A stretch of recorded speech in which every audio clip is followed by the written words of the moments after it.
Maar ek wil van die geleentheid gebruik maak om elkeen te groet in die naam van ons koning Jesus Christus. Dit is 'n voorreg vir my om saam met u vanaand hierdie boodskap te kan deel.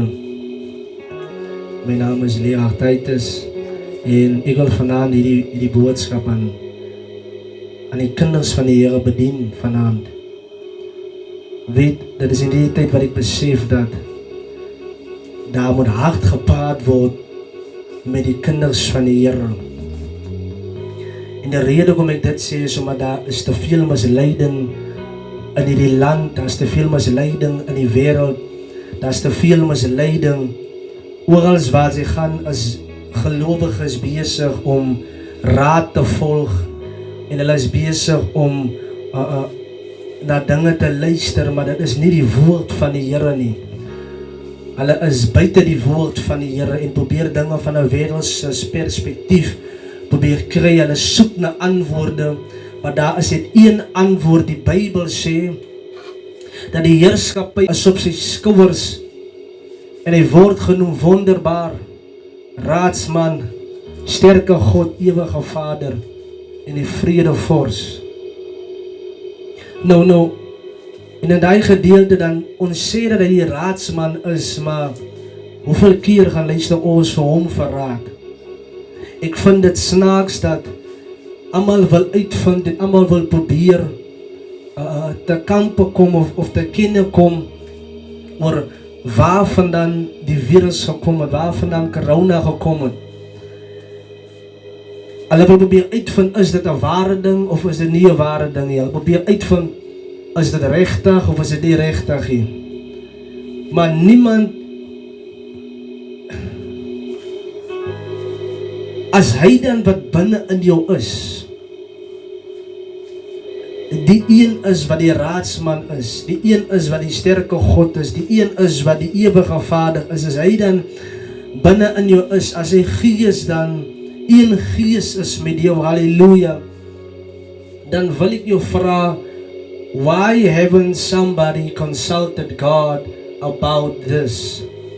En weet die baie van die mense wat toch die Here geraadpleeg het en antwoord gekry by die Here, halleluja, het skriftuurlik teruggekom met 'n getuie en gesê dat dit is die skrifte en dit is wat ons te kampe het, halleluja, dit is die situasie in vandaagse tyd en in die wêreld, en hulle het besef dat dit nie van God af is nie. Hulle besef dat jy hoef nie in jou binnekamer in te gaan en te bid nie. Hulle besef, halleluja, dat jy hoef nie olie in jou te smeer om jou te protect nie. Hulle besef, halleluja, volgens die woord van God, dat niks hoef jy te vrees in die wêreld nie. Hulle dit besef. En ek is een van die mense wat besef het, dat as die gees van God dan binne jou is daar geen duiwel daar buite kan, halleluja, as daar geen ding daar buite kan, as daar geen siekte daar buite kan, halleluja, wat kan staan met die krag van God nie. As die salwing dan die jukke breek, dan kan die siekte ook breek, dan kan hy jou huwelik regmaak, hy kan alles doen, halleluja, want die Here sê in sy woord dat groter is hy wat binne in jou is, as hy wat in die wêreld is. En daar is soveel misleiding, dit is wat die Here gesê het vanaand, halleluja, dat ek met u saam met u dit deel, in Matteus 24, kan jy saam met my lees, Matteus 24 vanaf vers 4, die Bybel sê, kom ek lees van vers 3, of ek kan ons lekker in konteks kom. En toe hy op die Olyfberg gaan sit het, kom die disciples alleen na hom, en sê, vertel ons, dis nou vir Jesus, vertel ons, wanneer sal hierdie dinge wees, en wat is die teken van u koms, en die voleindiging van die wêreld? 3 vrae. Vertel ons wanneer hierdie dinge sal wees, en wat is die teken van die koms, en van die voleindiging van die wêreld? En Jesus antwoord vir hulle, die eerste antwoord wat Jesus vir hulle gegee het, wat's die? Pas op dat niemand julle mislei nie. Kan ek dit weer sê? Jesus antwoord vir hulle, die eerste ding wat hy vir hulle sê is, laat niemand julle mislei nie. Laat niemand julle mislei nie. Laat Facebook nie jou mislei nie. Laat baie valse profete jou nie mislei nie. Laat die pastoor jou nie mislei nie. Come on man. Laat die leraar jou nie mislei nie. Laat die profeet jou nie mislei nie. Laat die nuus jou nie mislei nie. Die Bybel sê, Jesus sê dit mooi vir sy disippels, laat niemand julle mislei nie. Met ander woorde, sy sal moet waak teenoor hierdie ding van misleiding, van alhoewel hoe sy kan waak, is dit die woord van God te ken. En sy moet oppas, laat sy nie mislei word in die laaste dae nie.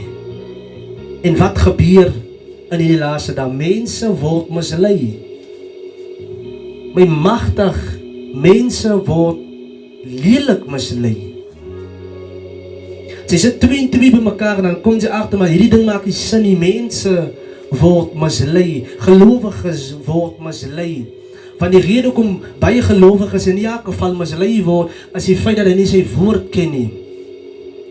Baie van ons lees die woord vir onsself nie. Ons luister na manne van die Here en vroue van die Here, wat reg is, wat kan gebeur, dit is veronderstel om so te wees, halleluja, elke net sy eie geestelike vader, elke net sy geestelike mentor, maar die Bybel sê, laat niemand julle mislei nie. Ek wil vir u sê, in die konteks sê, dat moet geen een vertrou nie, halleluja. Die Bybel sê in Jesaja, vervloek is die een wat op die arm van vlees vertrou. Sy kan nie meer op mens vertrou nie. As jy nie jou Bybel vertrou nie, dan as iemand anders buite kan die Bybel praat, as iemand anders buite kan die Bybel is en leef, halleluja, hoe kan jy nog so iemand vertrou? Hoe kan jy nog iemand so sy woorde hoor ag as die woorde van die Here, halleluja? Baie van ons was mislei.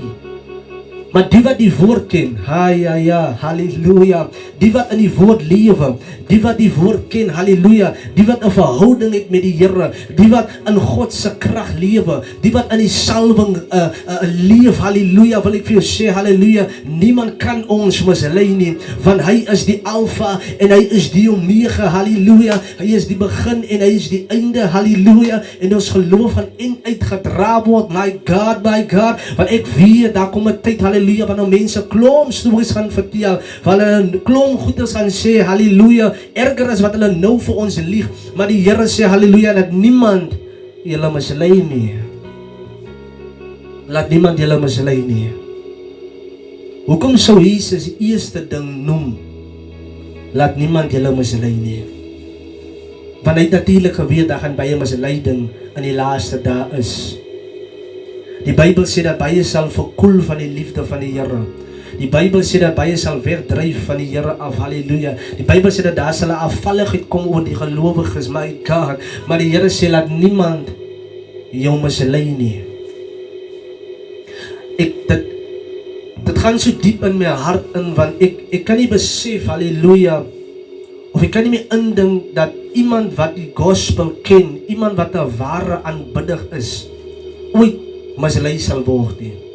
As jy die woorde van die Here hou, bly in my soos ek in julle. As ons in Jesus is, en ons bly in hom, en ons neem sy woorde ter harte, dan sal niemand mislei kan word nie. Maar die moment as jy na die media kyk, dan kan jy mislei word. Die moment as jy na die nuus kyk, dan kan jy mislei word. Die moment, halleluja, as jy op jou arm, op vlees vertrou, dan sal jy mislei word. En die Here sê vanaand, nee, pas op dat niemand julle mislei nie. Ek kan nie glo dat iemand wat die Here regter dien, wat 'n ware aanbidder is van die Here.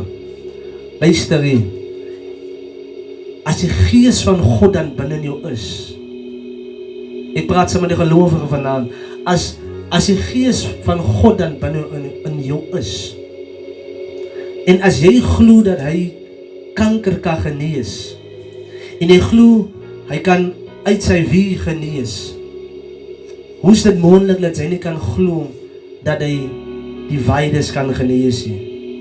Hoe is dit moontlik dat jy nie kan glo dat jy jou koppyn kan genees nie? Dan is alles wat jy gesing het en alles wat jy gesê het, by die venster uit. Want dit is in stryding met wat jy heeltemal met jou mond verkondig het. Sy was mislei. Maar die Here sê vanavond, moenie dat mense jou mislei nie. Dis so my snaaks, halleluja, dat mens kan dink en dat iemand 'n ware aanbidder kan wees, maar hy het 'n vrees. Ek kan nie wees dat die ware aanbidder 'n vrees het nie. Hoekom het hy nie 'n vrees nie? Luister hier. Hy het nie vir ons die gees gegee soos die wêreld nie. Hy het nie vir jou 'n vrees gegee van hy het nie vir jou 'n gees gegee van vrees nie, maar 'n gees van liefde, van krag. En die Bybel sê dat hy met daai selfde gees met sy aanhits. Laat niemand julle mislei vanaand nie. Wat probeer ek vir iemand sê vanaand? Ek probeer vir jou sê dat wanneer jy nie die woord ken nie, wanneer jy nie in God se woord is nie, wanneer jy nie die woord van God vir jouself ken nie, ek sê nou al vir jou, jy sal mislei word. Wanneer jy nie weet wat in die woord van God staan nie, dan kan jy nie op God se woord staan nie, en jy kan nie op God se woord vertrou nie. En wat gebeur is by hom van die dag, jy sal mislei word. Ek probeer vir jou sê, kind van God, halleluja, begin lees jou woord, begin ken jou woord, want dis die woorde van die Here, halleluja, dis die woorde van God, halleluja, wat jou sal dra in die laaste dae, sodat jy nie mislei sal word nie. Baie sal kom met verskillende taktieke, baie sal kom, halleluja, om jou te mislei van die pad wat jy glo, baie sal kom om vir jou te sê, maar dit is nie so nie, dit is regtig so, maar dan moet jy die woord van God kan uitdaal en kan sê, maar ek staan op die woord van die Here en ek sal my nie mislei nie, want dit is wat die woord sê en dit is wat die wêreld sê en dit is wat teenstrydig is, halleluja, en as dit teenstrydig is met wat enige persoon sê, sal dit nie dit aanvaar nie, want jy leef in die woorde van die Here, halleluja. Salig, salig is die wat die woorde van die Here hoor ag as die woorde van enige ander mens. Want ons leef in die woorde van die Here. My vraag vanaand is dit, liewe kind van die Here, met alles wat jy hoor op Facebook, met alles wat jy sien in die wêreld, pas op dat jy nie mislei word nie. Pas op dat jy nie weggesleep word met allerlei stories nie. En baie sal weggesleep word, want ek ken nie die woord van God nie. En as jy die woord van God ken, het jy nog nie 'n verhouding met die Here nie. Halleluja, masabrakatala masipro khanana masatai. Ibra kandolodo shandili makatala mahandiri brushi bravdana hasatai. Jesus. Die Here sê jy moet 'n verhouding hê met hom. Die Here sê jy moet 'n verhouding hê met die God wat die hemel en aarde gemaak het. Want die wat nie 'n verhouding het met die Here nie, hy sal mislei word. Pas op, my broers en my susters, dat julle nie mislei word nie. Die Here seën sy voorgelese woord. Halleluja. My God.